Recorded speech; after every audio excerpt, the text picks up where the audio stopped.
29, 30, 31, 32, 33. Oh my gosh, 33 questions you guys are asking me today. Hello, everybody. I'm David Burns. How you doing? And good to be with you today. Hope you're having a great day. And this is the Green Chair Answer Day. I usually do it on Friday.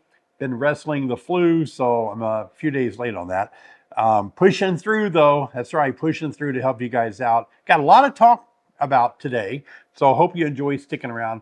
You know, I often think about these questions are really good that you guys are asking. And I believe that when other beekeepers, especially new beekeepers or beginning or something, they hear these questions, they hear an answer, it helps them level up. It really does. So every time you ask the question and I shed some light on it, it really does help more than just you. It helps a lot of beekeepers. So let's jump right into it. We got a lot of things to talk about. I'm going to be answering the question. In one of my last videos, I said, what is this? So we'll be talking about what that is too. All right, Sunshine. Should I rotate bottom boxes to the top in the spring inspection to prevent swarming? Thank you, David. Hey, Sunshine, good to see you. These questions, by the way, are left over from my live stream that we have every Thursday night, 7 p.m. Amazing group of beekeepers that gather every Thursday at 7 o'clock Central Time. And I'll leave a link right here and you can join me. But last week we had over 700 beekeepers join together. That's a lot. That's huge. So a lot of people are gaining value from the live stream. Well, Sunshine, here's the deal with rotating boxes. A lot of stipulations. A lot of people think it's just a real easy, solution. This is, for those of you that don't know, this is when you come out of winter and maybe all your bees have worked their way up high in the hive and the bottom deep might be completely empty of anything. No bees, no resources, nothing. And so years ago, old-time beekeepers used to feel like, well, shoot, it's going to take forever for those bees up here to finally go back down there. So why don't we just rotate them like this? And that way bees are always liking to work upward. And that way they can work up into that empty box.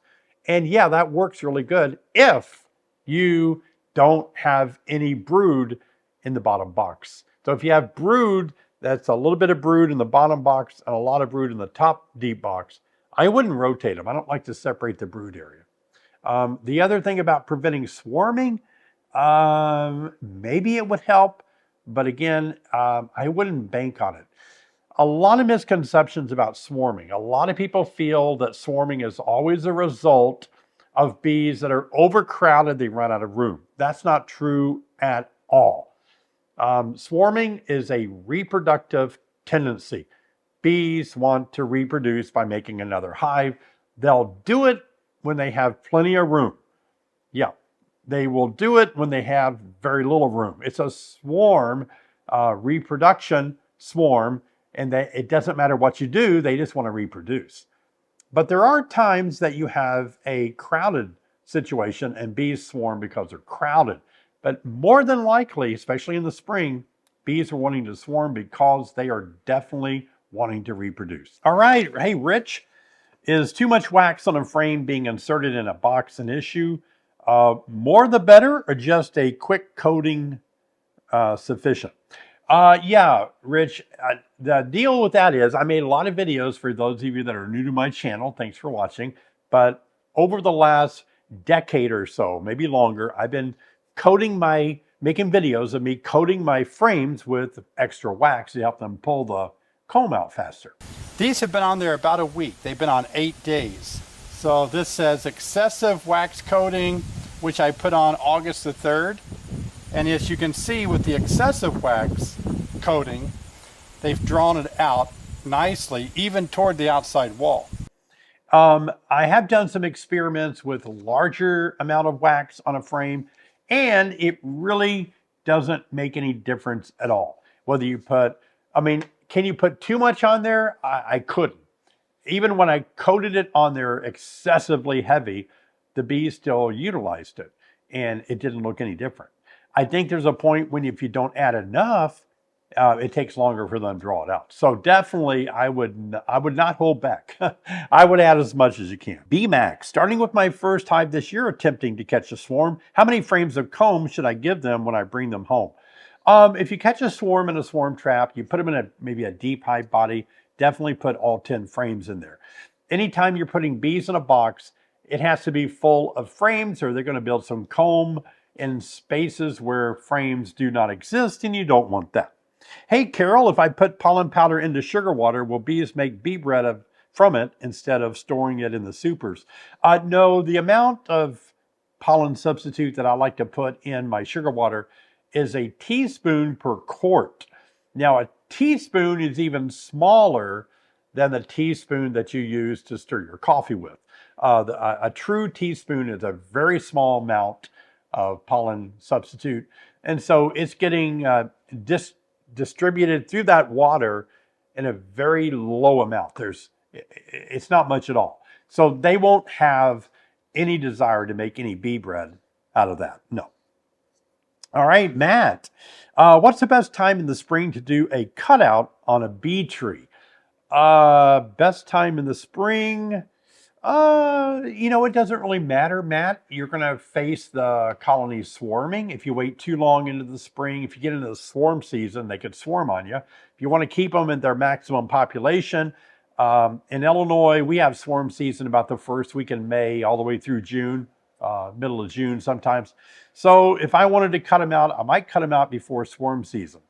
So whatever swarm season is in your area, that'd be a good time to do a cutout. Good luck with that. Keep us posted.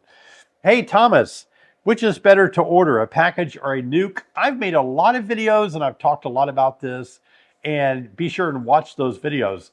It's not really about which one is better. It's more about your preference. It's about your situation, what you're wanting. But I have this position that I hold. I believe if you're a brand new beekeeper and you don't really know very much at all about bees, maybe you've taken a class or two, but you have little experience at all, I would really encourage you to go with a package. And I know that's contrary to a lot of what a lot of people say, but I think a lot of times there seems to be a lot of people selling nukes. A nuke is a small little hive consisting of about 5 frames. I sell nukes. And so I think a lot of times people want to sell their nukes. And so they kind of talk bad about packages so they can have better nuke sales. Because not everybody can produce packages. You have to have a lot of beehives to make packages. You don't have to have a lot of beehives to produce nukes.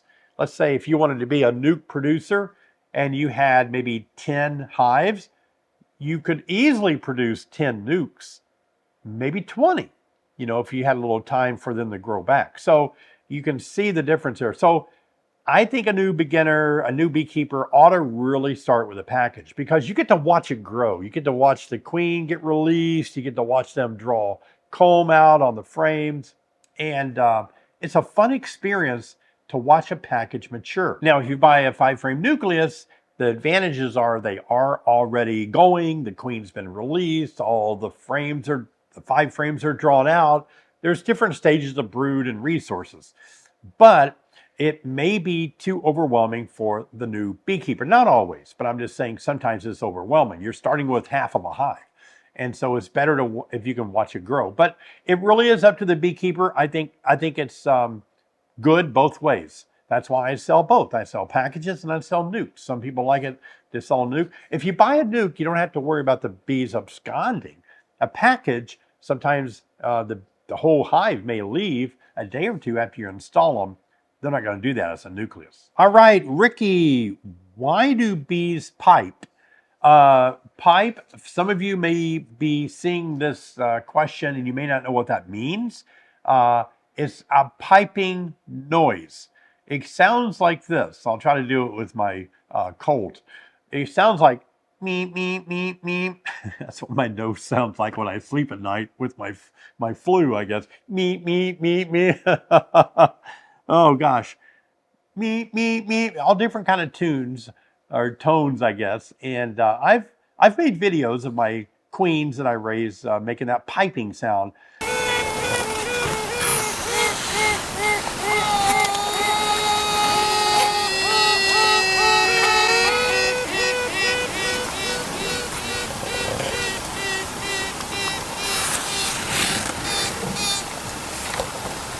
And I always teasingly say, I can translate a piping noise from one queen to the next. You have two queens on the same comb, like if a virgin queen emerges, another virgin queen emerge, all at once you have nee, nee, nee, nee, nee, nee, nee, nee. What that interprets to is, I'm going to kill you. No, I'm going to kill you first, because you're not going to have two queens, like two virgin queens are going to be rival queens.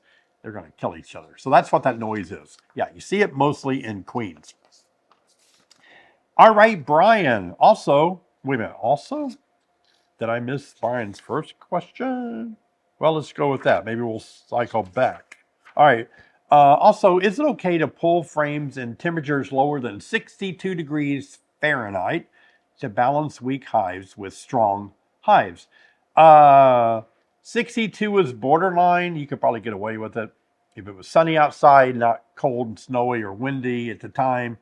But I always like to get it up higher than that, because when you pull a frame of pupae that's capped over and into that 62 degree weather, it could definitely chill the brood and cause it to die. So I don't recommend it. I think 65, I've heard people say 60, but boy, 65 is a magic number for me.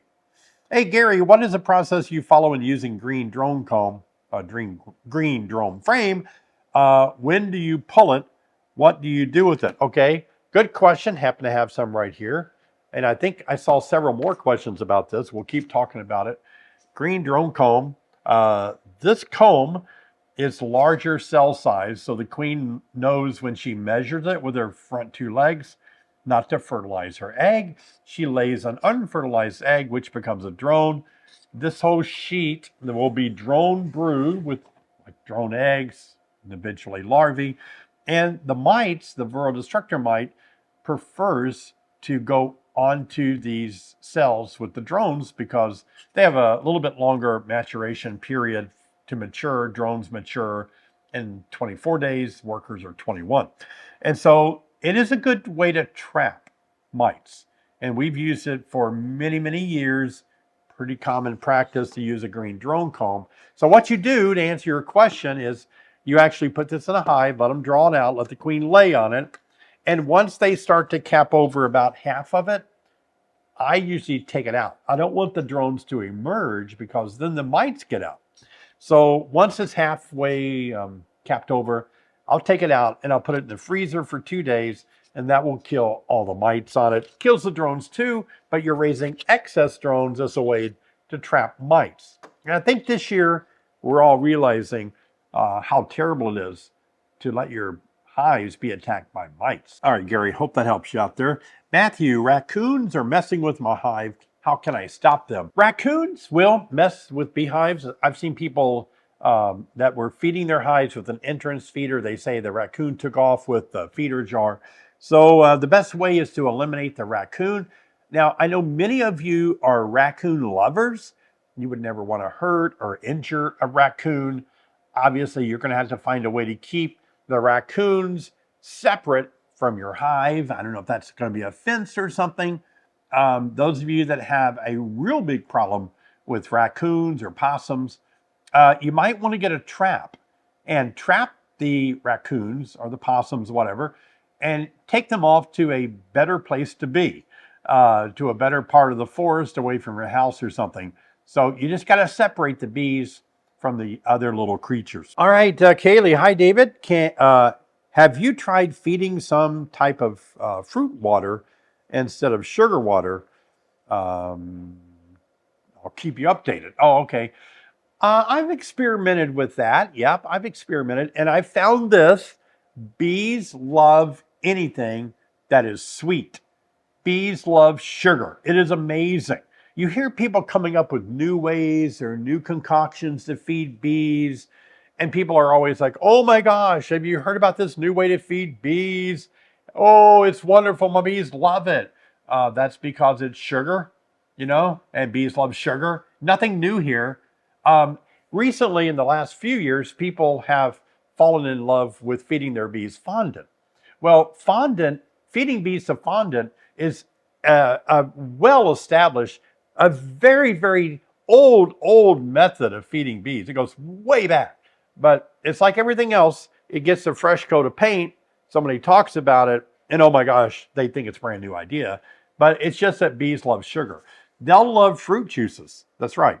If you're feeding them fruit juices, I wouldn't feed them fruit juices that have additives to it. I don't know if you can find anything that doesn't have some kind of dye or some other mixture to it. But yeah, let us know. It sounds like you're going to give it a try and keep us updated. So do that. I do not know the age of my queen. What time of the year would be the best to requeen without interfering with comb building and honey production? I'm located about 100 miles south of you. I would say you're never going to be able to replace your queen without some interference of the hive. The queen needs to be in there. She sprays around her or passes around her queen mandibular pheromones. So I don't think it's ever the best time, right? I would say just replace the queen when she's failing or she's not doing good, and don't worry about how it's going to affect the hive. You need a good laying queen. That's all it is to it. Yeah.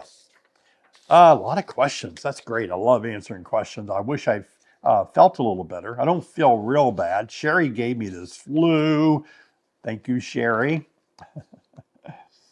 I'm looking to start producing my own queens, and I was wondering what your thoughts are on turning a long Langstroth hive into 3-frame mating nooks, so there's about 10 nooks in one instead of 10 separate. Yeah, those are called queen mansions, queen castles, and I've used similar things like this. The only negative thing that I found was I think some of my virgin queens that came back on a mating flight went in the wrong door. And if another queen had already habited that part of the hive, then they would fight and one would die, usually the invading queen that was in the wrong spot. So you may get that. And that's why I like all my mating nooks to be separate places. But experiment with it. See if that works for you. It's not a bad idea, I think. I've heard of that being done before with the long Langstroth. Jeffrey, hi David. How long do you keep a starter hive active before you have to renew the nurse bees during queen rune? In other words, how many times can I use it before I have to refresh it? That's a good question. And bee biology gives us the answer. A nurse bee generates from her hypopharyngeal glands the royal jelly needed to feed the developing queen larvae. And so that's going to be between the age of 6 days to 12 days old, roughly. And so you can imagine if you got nurse bees in there, you have some nurse bees that are 6 days old, right? And so they're going to be producing royal jelly for another week, another 6 days. But you have some in there that are 11 days old. They're going to be producing royal jelly for one more day. And so you really don't have a large window of time to get maximum royal jelly production. So you really don't want to go more than a week. And the other thing is, the more you reuse that, I mean, you only have your queen grafts in there for 24 hours. And if you put another graft in there, sure, they can take care of another set of grafts. But remember, they're aging and they're getting depleted.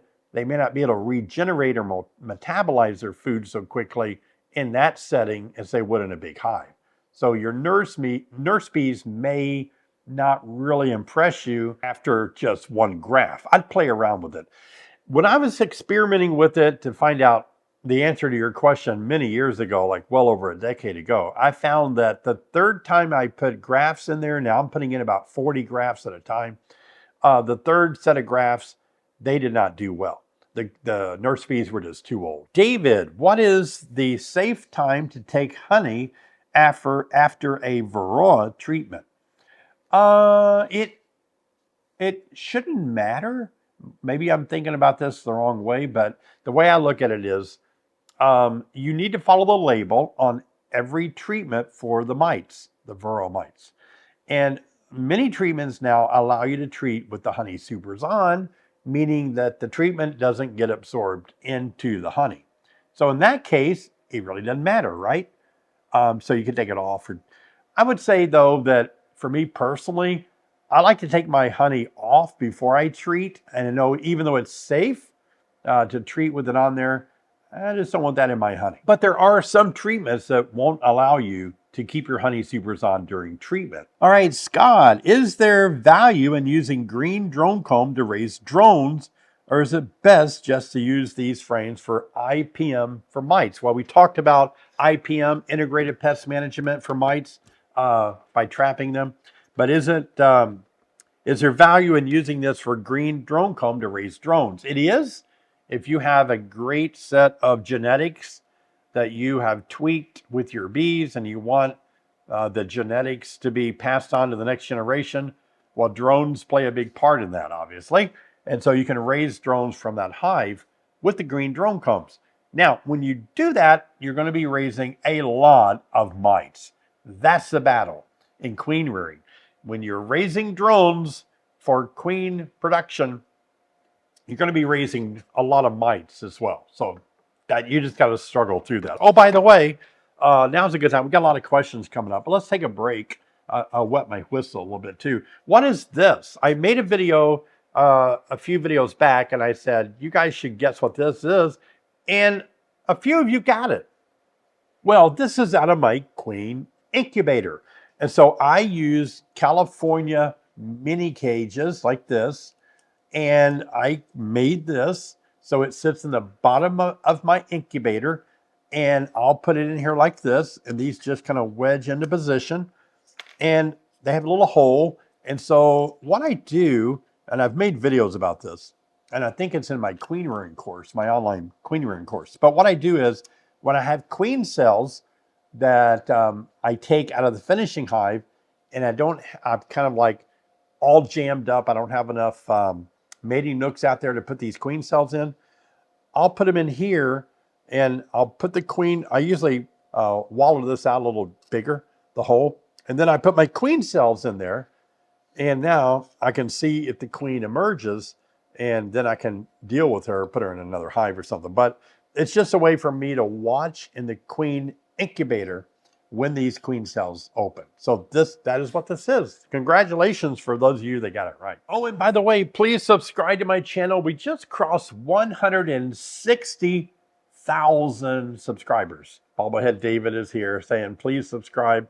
160,000, that's huge. And so do subscribe. You'll be notified if you click on the bell each time I make a new video. And don't want you to miss anything. I work hard to make videos to help you guys out. All right, Brad, if you have a screen bottom board, does the screen need to be completely blocked off during the winter time? Leave an inch or so open for airflow. I always advocate blocking it off, but leave about an inch around the edge of the screen bottom board so you could have a little bit of ventilation down underneath that bottom like that. All right, L. Lee. Hi, David, Iowa. 3 hives, 1 dead out. Sorry to hear about the 1 dead out. Plenty of honey, fondant, inspected. No obvious virus. You don't know if you have obvious virus. The only obvious virus I think you could tell would be, well, some, I guess, but one obvious one is deformed wing virus. You can see deformed wings, but other viruses, they don't give a lot of, I guess, a lot of symptoms right off the bat. Sometimes bees just do weird things and die. So you don't know for sure about the virus, but no obvious ones. That's right.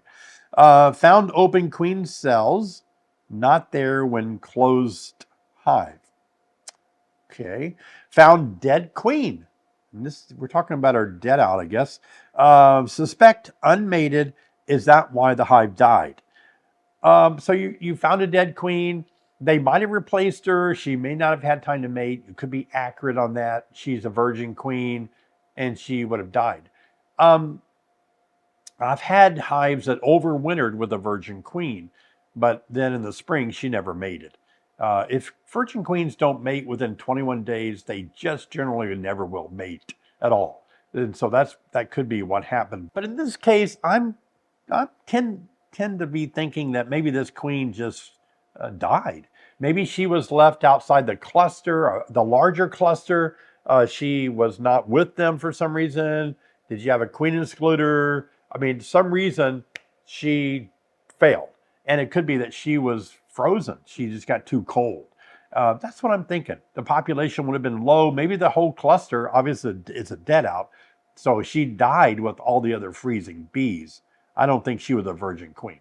No, I think that queen cells you're talking about, a lot of hives have these queen cups that are in the hive. I don't know if you're seeing the actual cells, but a lot of hives do have queen cups. All right. What is an acceptable amount of dead bees removed from the bottom board per week in the winter, I guess you mean? I would say around 300 a week. I was going to say 300, but that's a day. And I think in the summertime, it wouldn't be unusual to see 300 dead bees being taken out of the hive. They're just dying, and maybe close to that same number in the wintertime. So, gosh, that'd be, holy cow, that'd be 2,000 bees a week, That doesn't sound right. That sounds too high, doesn't it? You have more bees in winter physiology that live longer in the wintertime, but yeah, you're going to have hundreds in the wintertime per week. I don't know what that number is, but it's going to be a lot. I've noticed it over the years, scraping out dead bees, even from a very healthy and populated hive coming out of winter, a lot of dead bees. Bundy, are the bee losses mainly in the U.S.? Absolutely not. People are saying that, and that's not the case at all. You can tell by looking at my comments on the video that I made. I think it's got 40,000 views already about why bees are dying in the U.S., but no, it's not a U.S. thing. I had people tell me their bees are dying in Australia. A lot of you told me your bees are dying in the U.K., and so, no, it's just not the U.S. Okay, another green drone comb question from Hayes Holmes. It says, what is the best time to put in green drone frame in? And if 2 deeps, is 1 per box a good idea? Yeah. If you have double deeps, 2 deeps, put 1 in each deep. And you want to put it just outside the brood nest area. I always think the brood nest area makes up the 4 or 5 frames in the center of the hive. So I'll put it on the outside of the brood nest area, frame number 5 or 6 out there. Let's see. So what's the best time? Let's see. The best time is early in the spring when they're drawn out frames, drawn out comb. You want to get this pulled out. It is wax coated. You might want to add some wax to it to help it get drawn out a little bit faster. Julia, do you have concerns for drones as far as breeding issues? Mites mainly in drone larvae, drone comb to kill them. I've noticed there's little regard for drone health in their population. Yeah, I just spoke to that a second ago, where if you're raising a lot of mites for queen production, if you're raising a lot of drones for queen production, you're also raising a lot of mites. So that is a factor for sure. Yeah, it's a struggle. All right, Denise. I saw your video about Viroxan. What are your current thoughts about it? I'm still hopeful about it. A lot of people have told me that they are hopeful as well. They really believe in it. My winter snuck up on me. My fall snuck up too fast. I didn't get to try it. I didn't get it until late in the summer. So I didn't get to run a lot of good tests like I like. Be doing that in the spring for sure. Hi, David. A pamphlet from Great Britain National Bee Unit state that oxalic acid is lethal to open brood. Is that true? Wow. If that is true, that is something that is not ever shared or spoken about here in the U.S. I've never been a big OA guy, and so I've not really done a lot of research. I have shown how to use oxalic acid. In fact, in my online mite course, how to control your mites, I did in my class show how to use the vaporizer and how you administer the OA treatment and all. But yeah, I've not heard that. And it's just because I'm not really real into OA. I would say, though, if it is true, that's pretty alarming, because there's a lot of open brood in a hive when you're treating and you're killing all that open brood. That is alarming. I'm going to do some research after I'm done with this video, because I want to know that. That is, yeah, I've not heard that. All right, is there a newer pesticide that farmers are using, or the insect-resistant plants that have been developed? Will that pollen hurt the bees? That's a big subject. Oh my gosh, I don't want to unravel that because I don't know enough to talk about it. But I think, there's a lot of plants today. monocrops today where a lot of engineering is going on, and just how it affects bees. There's got to be something there, I think, but yeah, I just don't know enough to talk about that. Carl, does the Earth's magnetic field have any effect on bees? Wow, you guys are throwing me all these esoteric questions, aren't you? Well, we do know that bees do use this kind of a magnetic, the sun and all. A lot of tracking of their flights and all, and so yeah, it would affect bees. I've heard stories that bees are affected when they're placed under highline wires. But I know what you're saying. There's some shift in our polar axis, I guess, and whether this is going to affect bees or not, hard to say. I think we should be concerned about it and keep an eye on it. That's for sure. Hey, Jenny, first year beekeeper, 2 hives survived winter well. Each hive currently with 2 brood boxes. But the spring, the super I added will be new frames, no drawn comb. Do I need to keep feeding them? Yeah.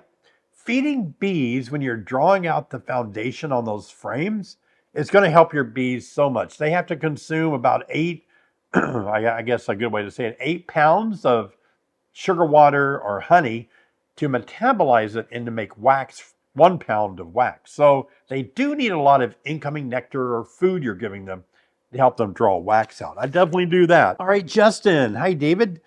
You did a video a while back on overwintering a queen in a cage.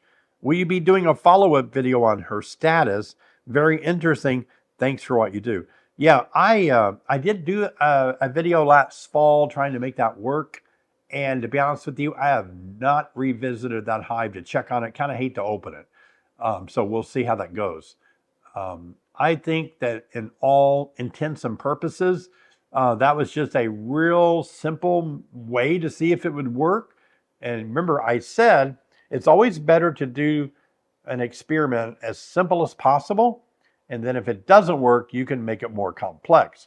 But if it does work, you didn't have to work out complex things. That's my approach. And so we'll see. I'll let you know how that works out. Hey, Homer, do you have a method for keeping hives straight? That is, like a brick on a certain part of the lid means you need fed, needs a queen, etc. Toying with a template for the lids to help.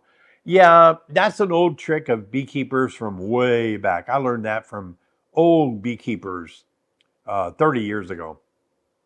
And their idea is that you put a brick on there, and if it faces this direction, it means it's queenless. If it faces that direction, it means it needs fed, something like that. And I did that for a long time. But I'll tell you what works better for me, and you see it in my videos. I take a queen marking pen, and I just write with that pen on top of the hive. Then I can just walk up, and I date it, and I know exactly everything I need to know about that hive by looking at it.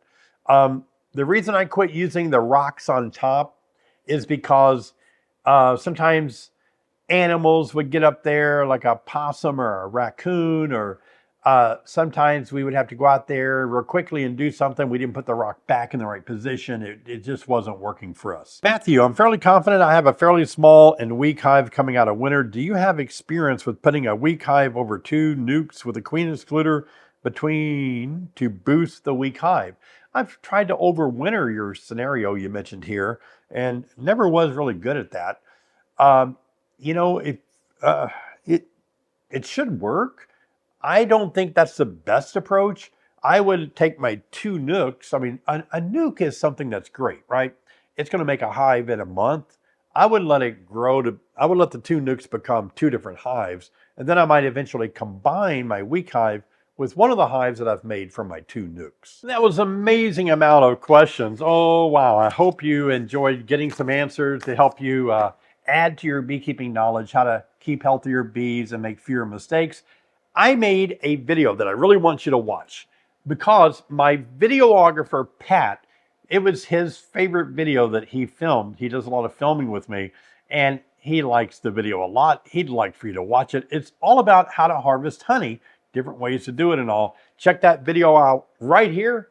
I'm going to go inside and get some kind of warm cup of tea or something and see if I can get rid of Sherry's flu. See you guys.